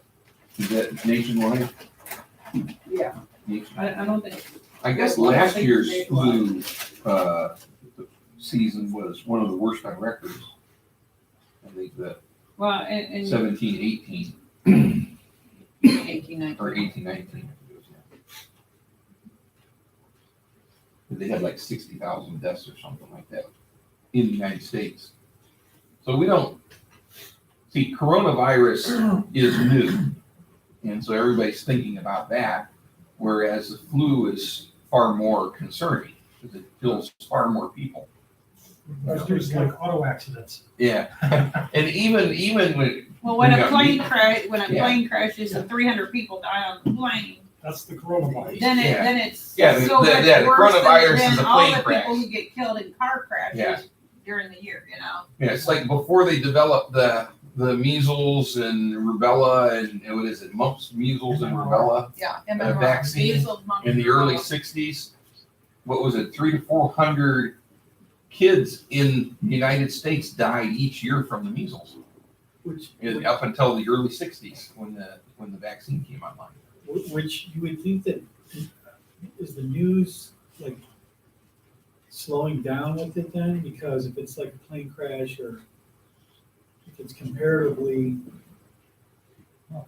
No, I mean, it what is- the thing of there's so much going on in Well, China. the thing of it is that there's, you got a couple things going on. One is that the high mortality with corona. The other thing is that we don't know how much China is telling us, because they're right. notorious for lying to us. Mm-hmm. So, if you look at their history and you say, well, usually if it's bad news, they're lying to us. So if they're saying that there's this many deaths and, this many cases and this many fatalities, then it's probably far worse than that. So then that's gonna make people even more suspicious that it's even worse than what they're saying. And how much influence or factual information you think that now that the World Health Organization is involved? I guess they allowed them to come in a week or two ago, Mm-hmm. or they were resistant to letting anyone. Well, they're being forced to because so many nations are saying anybody from China cannot come in. And They're that's closing borders. the Yeah. death knell of the Chinese economy. Right. Because they depend on these things because it's their trade with us and other nations that it's funding all of their military expansionism and other stuff that they're doing. So what you're saying is Trump did it? It's Trump's fault. Yeah, there we go. Trump's fault. I I'll get don't, there eventually. I don't take the vaccine, I haven't for years, but I do listen closely to what Wendy Wilson says on Pastor Sanders' radio program. And I've ordered just last month, or just in the last 2-3 weeks, I ordered a bunch of her herbals for immunization or helpful to counter flu. And the herb that builds up your immune system. Yeah, Yeah, and there's a number of things that you can do. I don't agree with her on a lot of stuff because she tends to be an anti-vaccine person. And in Samoa in particular, the anti-vaxxers killed people. Because the whole measles outbreak in Samoa this year was precisely precipitated by the anti-vaxxers. The people who died were people who did not have vaccines. I had somebody try to tell me, oh, people dying are the ones getting these vaccines. No, they died. 90 people, and most of them under the age of 5 died. They were all people who did not have the vaccine. It wasn't until they did a mass vaccination effort that they stopped it. What happened is a guy in New Zealand has a large anti-vaccination movement and a lot of non-vaccinated people. He had a case of the measles. He was on an airplane, contagious, and he flew to Samoa, infected people on the airplane, got off. These people scattered, they infected. They had a vaccination that was given by 2 nurses, wasn't it? And what they did was, and they said, well, these kids died because of the vaccination. It wasn't the vaccination. They mixed up, instead of using saline, they used, what was it, muscle relaxant. Muscle relaxant, Oh, yeah. wow. And basically, they like they Curare? killed, Like Curare? no, they it was muscle like a- relaxant. They No, they mix this up and then they give it it to was these a kids. medication, it was a medication error. Yeah. You know, and the nurses are in jail right now. Yeah, for manslaughter or whatever, because Yeah. they killed these kids. It wasn't the vaccine that killed it; it was the muscle relaxant. Overdose. So it'd be like saying, "Here, I'm going to give you this medicine here, and instead of pouring water into it, I pour antifreeze into it. Well, here, drink it." It's not the medicine that killed you; it's the antifreeze that it's in. And That's wild. and that's what happened. These nurses killed somebody. And then the anti-vaccine crowd fanned the flames and said, oh, it's the vaccine, it's the vaccine. It wasn't the vaccine. The vaccine was perfectly fine. It was the muscle relaxant that they shot this kid up with. The giving of it. And so then nobody would get vaccines, and so many people are under the age of 20 in Samoa. You have such a large population of kids. Nobody was vaccinating their kids. And so it was just the perfect storm. In American Samoa, right next door, where they had a high vaccination rate, they didn't get the epidemic, despite people traveling back and forth freely. But in the independent country of Samoa, the measles epidemic just shot through the unvaccinated population, and like I said, killed 90 people or What's that so. over there, So, what is it, 70 of them were under 5? Yeah, I think 70 or more under the age of 5. that over in China, like, how about like that, the food dummy, how about that, what's going on in China? How about if it's like a fentanyl? How about if it's so powerful that it can wipe out a lot of people real quick? I forget. Now, Like, what if it's that powerful, and Well, then when you take the population of people that's around, like you said, 7 billion or whatever, and that disease or that illness is that effective, don't you think that it can start wiping out people real quick? Oh yeah, that's the fear, is that we have a pandemic where something that has a high mortality rate and is highly contagious, because we move around the world so fast today. And so there's the fear that some bad actor, whether a nation state or a terrorist group with the right resources, in fact, there's numerous storylines in books and movies that center around some terrorist group getting some highly infectious disease and then trying to Make a dirty bomb out of it. well, no, not a dirty bomb, a human bomb, where they infect a number of That's people right. and then they send them into, like, say, Right. Times Square, New York City at New Year's Eve, where you're around tons of people, Right. and you can just infect, or put them on the subway, ride the subway trains around, or put them on a full airplane, and just spread that disease amongst everybody, and then like an explosion taking off. Well, what if the China comes up with something like this and decide to try to take out whole United States or Well, whatever, that's the fear. population, they That's can the just, they fear. can just go like, It's- just wipe us out. just Yeah, like remember that. the neutron bomb that they talked about back in the 80s, the neutron bomb, which emits a burst of radiation but very little explosive power, so that you could basically kill all the people and leave the buildings and everything standing. And then in the army coming in, they blow up the neutron bomb, eliminate the people, and then they can come in and take over because all the stuff is there. That would be the same principle. If they're able to inoculate themselves with That's right. something that would give them resistance to it, then they send it in and they kill off all these people, and then Right. they can come in and take over. But see, right now, people are getting fearful of stuff coming from China, so now it's really hurting China. Yeah. Apple Computer is got a downturn in their sales right now because so much of their stuff is manufactured in China. Not Microsoft. And what car company's got a lot of stuff made over there? Is that GM or Ford? That has Who is it? All of them? Well, But you know, You go out there and buy a new Cadillac, and there's gonna be a good percentage of it made in China. made in China. But you know, somebody made a good point. I'm not sure who it was. It was Wednesday night or Kim and I talking or something. I heard on the radio. Just they said, or maybe I was talking with Gus on Thursday. Look at what China has done in just the last 2 years against the Christians in China. Yeah. They tolerated Christian churches to where underground churches were coming out in the open. They were actually building big buildings, putting a cross up on the front of the steeple and everything. And they were becoming pretty commonplace in some areas. First thing they did is they started taking down all the crosses, and now they're actually leveling the buildings, not just leveling the buildings, they're throwing the pastors in jail, in many cases executing them. And somebody said, well, could this be God's judgment on China for what they're doing to the Christians? I believe that. Good. You know, think about that. You know, God's judgment on what people do to Israel is documented Yeah. in scripture and in history.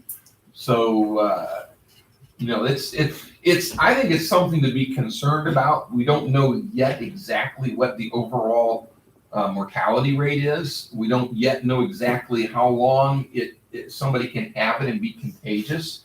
We do know that it can last on something, can be on that. You pick that up and you move that, and then you go like that, and you can get it. You don't know how long it can stay viable on a surface. Is it just a couple of hours? Is it a couple of days? Is it a couple of weeks? You know, we don't know. And there's just so much that we don't know, and they don't want it to take off and become common. SARS actually had I think a greater mortality rate. I think I had it on here somewhere, what SARS had, but it just never got as common. But SARS is not as contagious as the coronavirus is. So that could be part of that too. I had it somewhere, but I can't find it now. That's like the Ebola virus. The only reason why that got transmitted all over the place is because people who died from it, their loved ones would actually just not take. And They just Ebola is not gone. no, it's not gone, it's still around. Yeah. They're just keeping it hushed up. In fact, I think there's a surge of it right now. SARS had a 9.6% mortality rate. Wow. That Middle Eastern respiratory syndrome, that was What is it, 34%. Is that what it is? MERS, MERS, 34%. Swine flu that everybody worried about. Remember a few years back, everybody was, oh, it's gonna destroy everything. 0.02% mortality rate. What's coronavirus? Right now, estimated 2%. Some parts of the Wuhan province, they said they were saying about 4.1%, they think. I'm not sure where that was at now. 4.9% in Wuhan province, or Wuhan, 4.9%. The neighboring Hubei province, 3.1%. Nationwide in China, they're estimating 2.1%. Fatality rate in other provinces, 0.16%. And that was that point that they were making on the radio about communism. Mm-hmm. Where they can just decide if you're gonna get the care or not, but then, again, to Kim's point, some of it could be, they're sort of in a, who knows what the situation really is over there as far as like, can they get access? Yeah. 2/3 of the people who got it have been male, and 80% are over the age of 60. 75%, these are the people who died. 2/3 male, 80% 60 or older. 75% had underlying problems such as cardiovascular diseases, diabetes, or tumors or something that made them compromised. So, yeah. But at any rate, like I said, pestilences. We talked about the locusts earlier. When you look back, we had started on that in Revelation 6. You know, we had the famine and everything, and in Revelation 6 verse 7, it was when he had opened the fourth seal, I heard the voice of the fourth beast say, "Come and see." And I looked, and behold, a pale horse, and his name that sat on him was Death, and hell followed him, and power was given unto them over the fourth part of the earth to kill with the sword. That would be war, and with hunger, that would be famine, and with death, that would be disease, and with the beasts of the earth. So wild animals of some sort, rabid animals perhaps, whatever, but so death, that these types of things could be the forerunners, the foreshadowing of what's going to happen during the tribulation. So all the more reason to not want to be there. That's why in Matthew, where it says, "He that endureth to the end shall be saved," not talking about salvation, but talking about physically save and make it, because people who come to Christ during the tribulation, if they survive the tribulation, they will be saved and they will go into the millennium like we are today. We, on the other hand, we will be changed. We will have this mortal puts on immortality, this corruptible puts on incorruptible body, and we come back without a sin nature. They will be like we are now, and they're the ones who will have children. They'll marry, have children. Their children will grow up, have children, and their children will grow up, have children, and all those children that are born during the millennium are going to be born like children are today. They'll have a sin nature, and they will have to have a spiritual rebirth themselves. They'll have to be born again. And some of them obviously won't, because at the end of the millennial kingdom, when the devil is released from the bottomless pit, he goes out on the earth for a season. And again, we don't know how long that is, weeks, months, whatever season is. I don't know, however long it is, but he finds a lot of people that are willing to listen to him. And that's people who are born during the millennium with a sin nature that never get saved, and they chafe under the rule of Christ.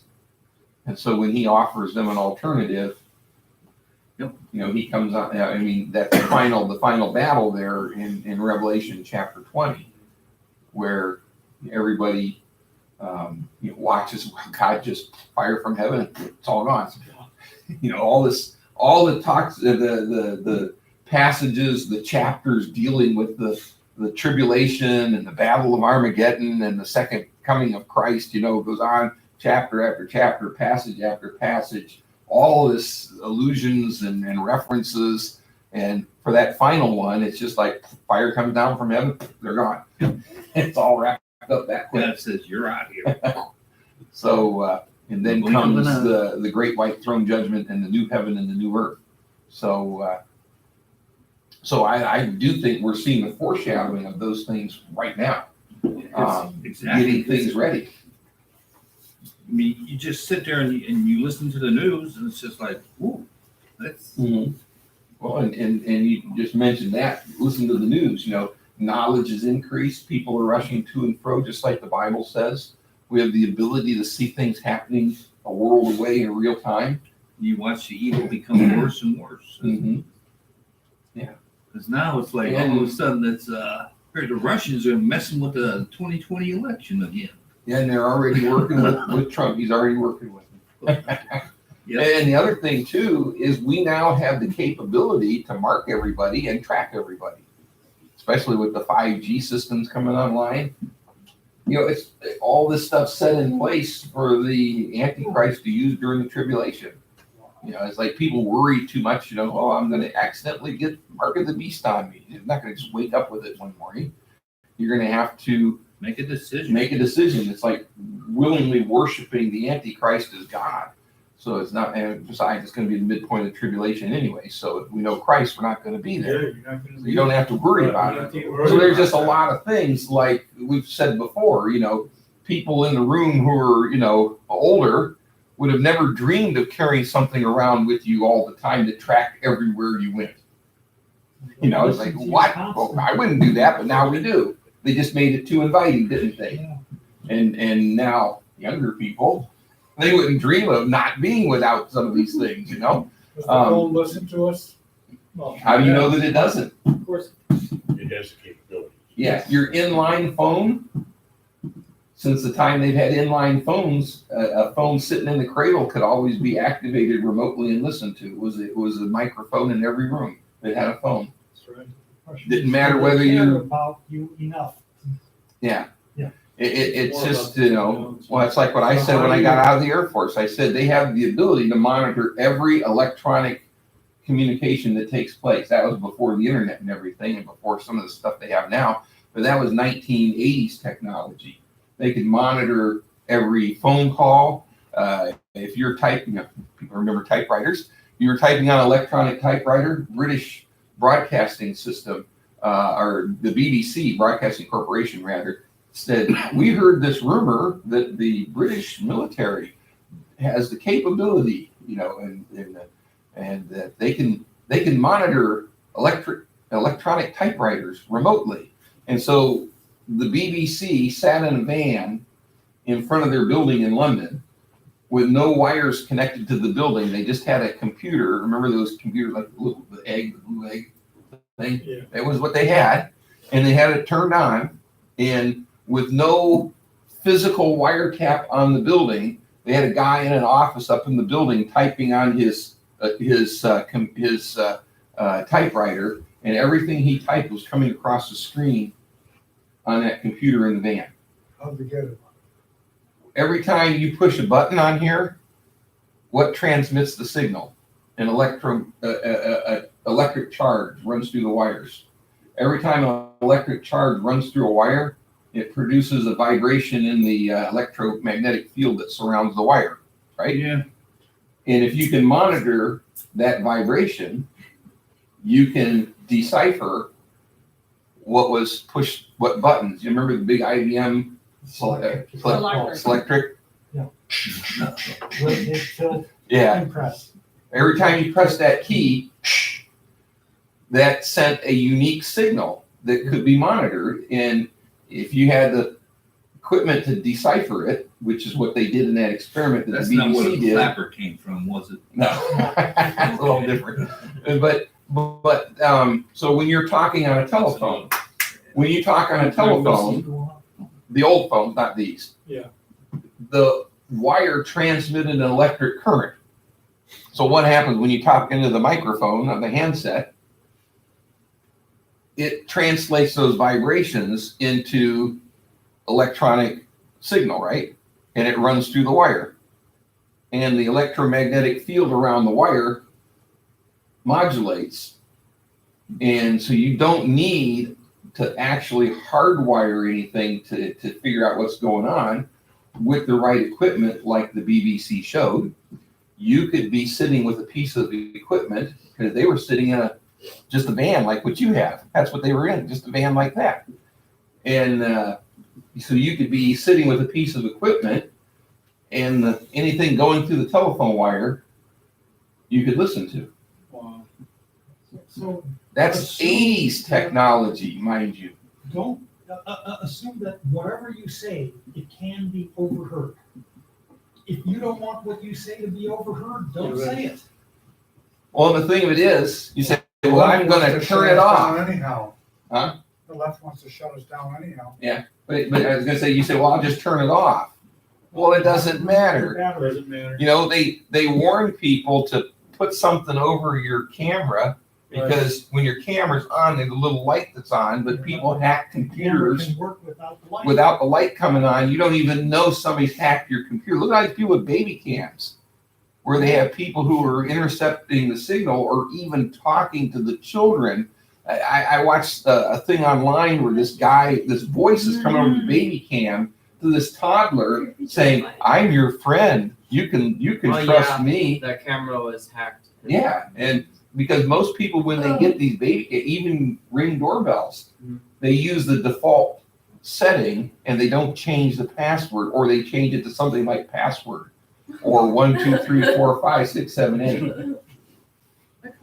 Well, in the early 70s, when the CB was so great, I had a buddy that pulled up my driveway and dialed my number on his CB.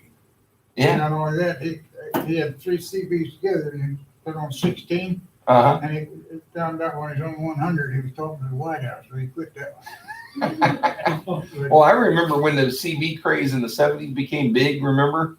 Yep. At Hinkley Ridge Baptist Church, when I was growing up, we put an intercom in so the people downstairs could hear the service upstairs. Yeah. And guess what? Come over the intercom. People driving down the highway going, breaker, over the intercom.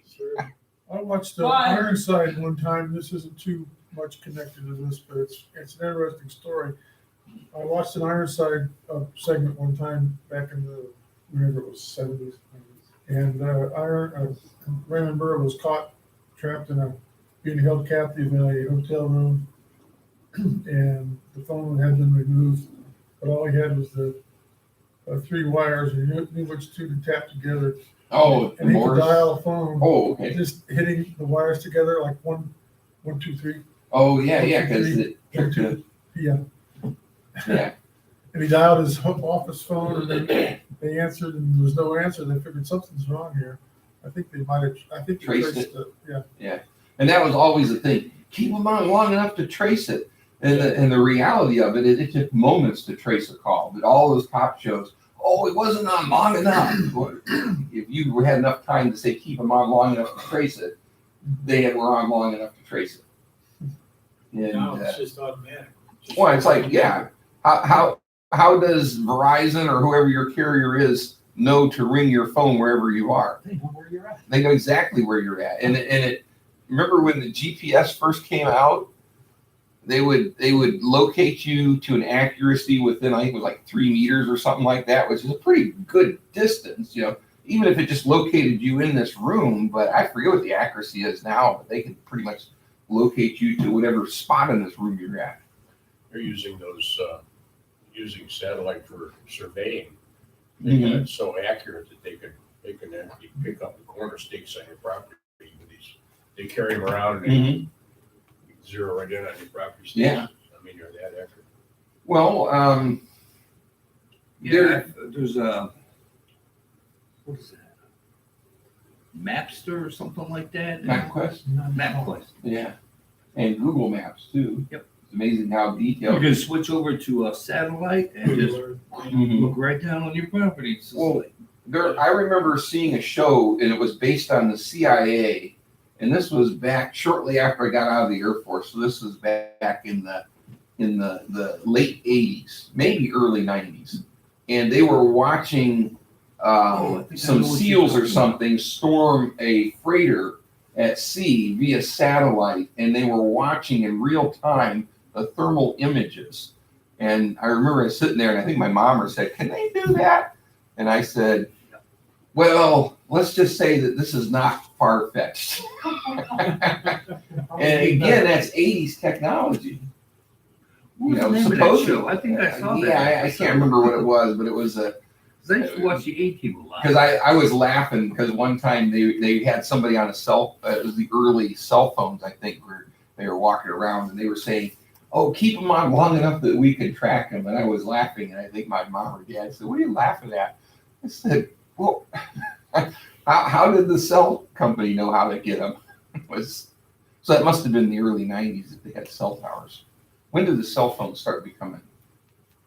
Was it 1984. I late think it '80s? was. Well, I guess it could have been '80s, but the agency, I think, was the name of it. I think it was the agency. They have an 85 and 86, but it was Big. $400 a month for the telephone. Mhm. Well, there's a difference between cell phone and satellite though.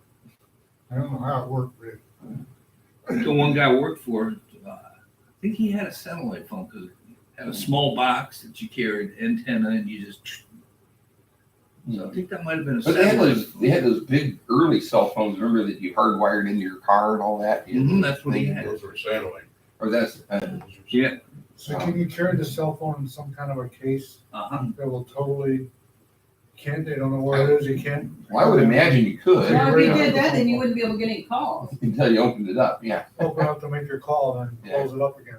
Because they've even suggested, well, you pull the battery out, okay, but what if there's something in there that holds the charge that you don't know?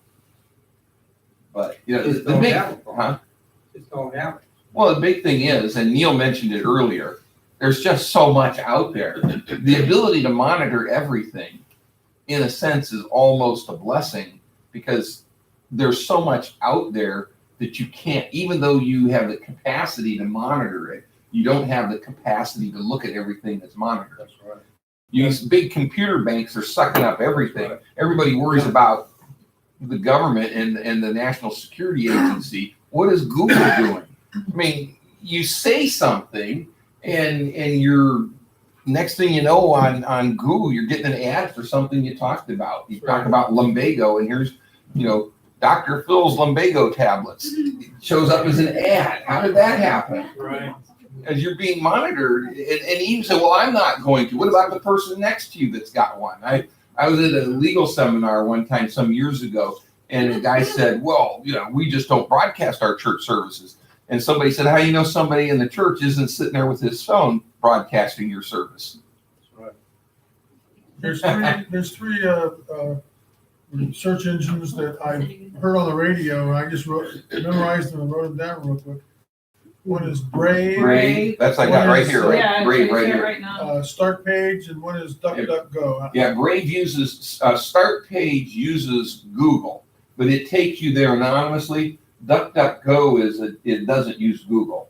DuckDuckGo does it itself, but it doesn't record your data and all and everything. And it doesn't skew results the way Google does. Yeah, because if you run DuckDuckGo and Google, you'll be amazed sometimes at the differences you get. Things Sometimes that it Google doesn't make a want you difference. to know. Well, that's where that quantum computing and the AI is coming. Oh, in yeah. For the control, since there's not enough Yeah. humans to monitor you. those Oh, yeah. are The robots. Well, yeah, and that's where they had, for instance, the rumored Exelon system. Remember that? People talk about the Exelon system back in the 80s and 90s. What was that?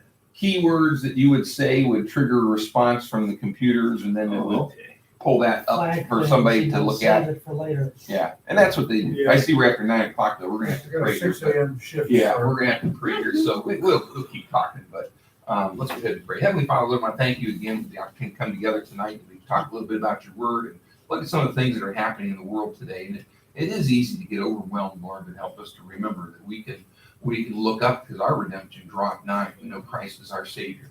Father, help us not to be overwhelmed, but Lord, help us to be wise and help us to be able to be a witness and testimony to those around us, Lord. Thank you for the promises that you have for us, Lord. And we look forward to that day that we'll be with you in heaven. And in the meanwhile, Lord, help us to be found faithful doing the work that you've given us to do. Keep people safe as they head out of here tonight. Bless the day tomorrow of your glory. And then we pray for Sunday that you give us a good day Sunday, Lord. And bless also with our spaghetti dinner fellowship following morning service. We thank you in Jesus' name. Amen. And a reminder, we have our spaghetti dinner following the morning service Sunday. So, Should be warmer this weekend. Yeah, it's They're supposed to be going for nice. 50. yeah, so, My poor son's.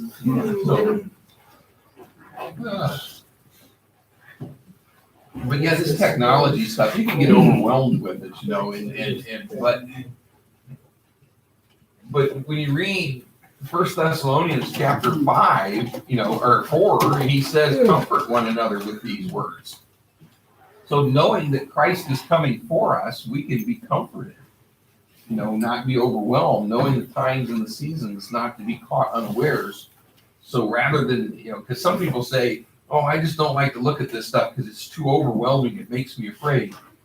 But the Bible says we shouldn't be afraid. You know, God's not given us a spirit of fear. And he says, comfort one another with these words. So we look at what the Bible says and it encourages us. We know he's in charge. And, you know, the more I see these things coming on the horizon, the closer I think we are to him coming for us. Yep. We So get that I think perfect that's encouragement. You know, I almost like to see these developments because that tells me the Lord's that much closer. Amen. Speeding up, I mean, they used to be like Yeah. 10 years apart. There was a book written about it. I forgot the name of the book. Oh, About every 10 years or so. But now it's like months. I mean, you know, what you might have learned 5 years ago. now it's increasing, yeah, exponential rate. Well, and that's another thing too. The Bible says it's like birth pangs. So what happens with birth pangs when a woman goes into labor? Contractions get They closer. and start closer getting and closer. closer to closer, right? More and more frequent and more intense before the baby comes. Well, Well, that's what we're They seeing have now, the- birth pains. Bad guys can have knowledge too, but knowledge isn't what we need, it's wisdom. Exactly. Take care, Chris. See you. See you, Chris. Yeah. Well, take care of that. Have a good night. Good day tomorrow. See you. So, And so let's, tell Carol we said hi. Yeah, she's working 12 hours. That's what I figured. So it's exciting stuff that we have coming. I'm gonna go ahead and bring my window here. There we are. We'll go ahead and sign off on here. See there?